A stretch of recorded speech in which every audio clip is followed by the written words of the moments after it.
Welcome back to the shop here at Basin Motorsports. I'm Canaan. So today we're going to remake the shift boot in the Corvette. Apparently the one I did, that was the full length plaid one, brought a lot of turmoil, a lot more than I actually thought it would. So I'm going to go ahead and remake this, and we're going to use black vinyl with some pinstriping or some piping in it versus a full plaid deal.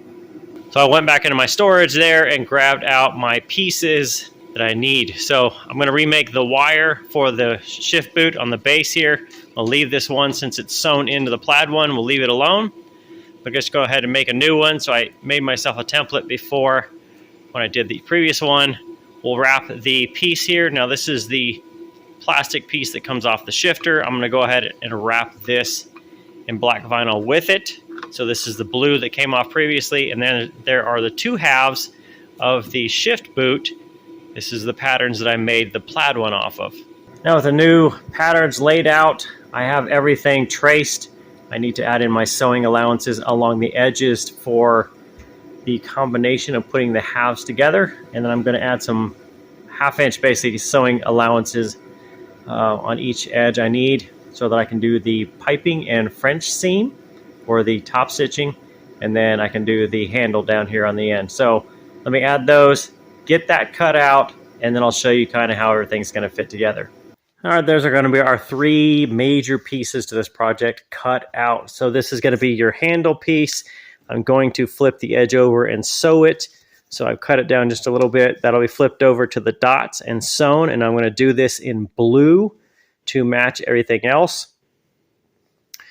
This is going to be our two halves that need to be sewn together. So again, I'm going to fold that over to the line. I'm going to sew it in blue so that it will match the handle piece plus the other plaid and everything else that has top stitching.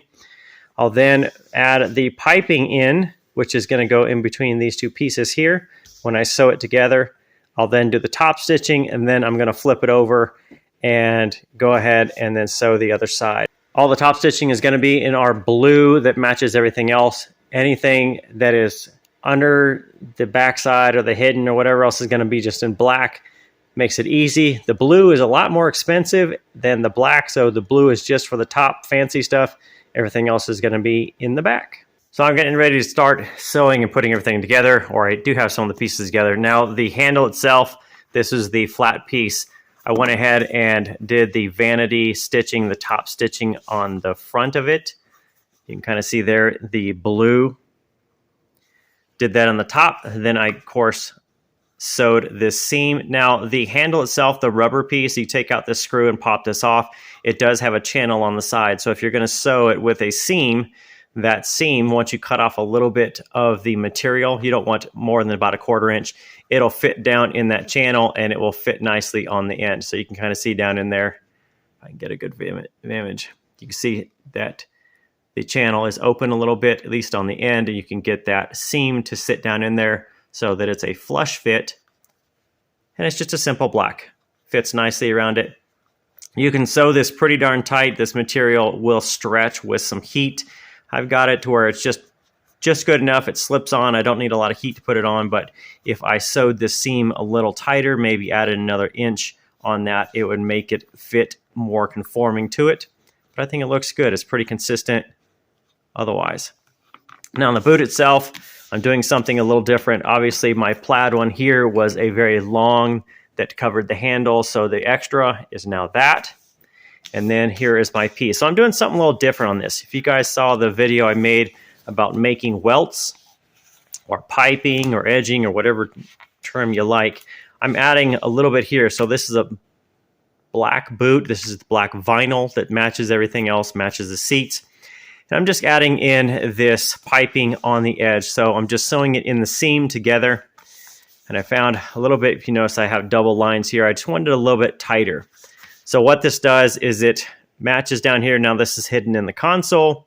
It will go up the edge, and I've got it coming inside the boot. That's why it comes outside like that. So when it comes up on the edge and it's going to fit around the handle, it actually disappears in there. So it's a little splash, but it gives it a little bit different look, knowing that it disappears into the boot versus being all the way along the edge. So let me do the other side, and then we'll take a look at how this is going to fit well in the car.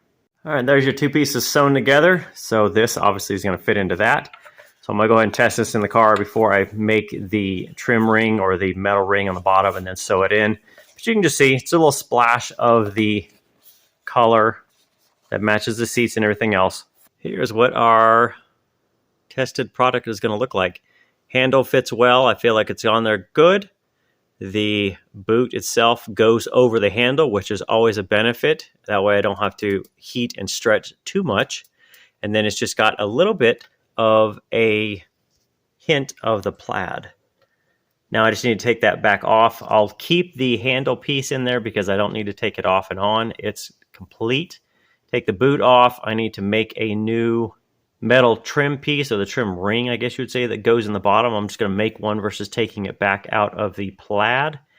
And then I will go ahead and attach another piece of Velcro that I have here versus taking the other piece off the plaid. We'll just leave the plaid alone. Worst case, if I ever decide I want to cut it down, I could just chop the handle piece of it off and just use a plaid boot. Now I got a new wire frame built for the new e-brake cover. So this is the template I made when I took this one apart. I'll lay it out here so you can kind of see the shape of it. This is a little bit thinner than the gauge wire that I used on the e-brake boot here, but it's going to do just the same. So there's my template. You've got your side because there's a little bit of contour. Of course, all of this stuff is straight. And then I've got it clamped up. Now this vinyl is a little bit stronger than the plaid cloth. So with this, if you get to it and can't stretch it to make it fit, just give it some heat. Use your heat gun, heat it up, and it will become nice and soft and conform in. So now I've got it clamped. I need to go get it sewn, and then we'll throw it in the car.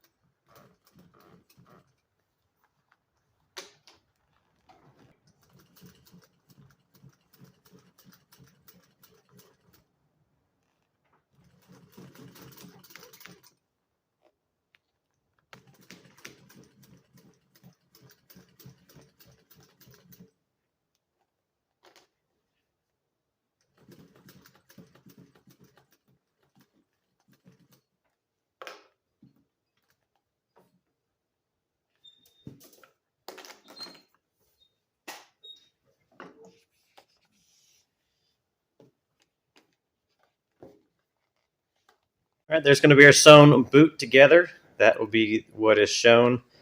So this will be the passenger side. I've shown you on this area here because it has the Velcro along the bottom. Everything is sewn, and I learned a couple of things. It was a little bit harder to sew. Obviously, the vinyl is a little bit tougher to work with than the cloth. So next time I'll make a couple adjustments on the sizing to make it a little easier to sew for myself. Now let's get it in the car, and we'll wrap this project up. And here's going to be the finished product. So everything, you've got a little splash of plaid or mad for plaid in there. But your boot, pretty subtle. And adding in that little stripe, you know, you almost can't even see that it's there. But just a little bit. You've got blue, custom blue thread on each of the points. And then it fits well. Fits everything else with the car. And that's it for this time. Now, if you have any questions on anything I did in this video, go ahead and leave me a comment or a question down in the comment section. If you're looking for any material or any of the tools I use, like the sewing machine there, or scissors, anything else, check the video description. I'll have links out to everything I've used here. And if it's not there or you're interested in trying to do something else, go ahead and leave me a comment, and I'll help you out as best I can. That's it for this time here at Basin Motorsports in the shop. We'll see you next time.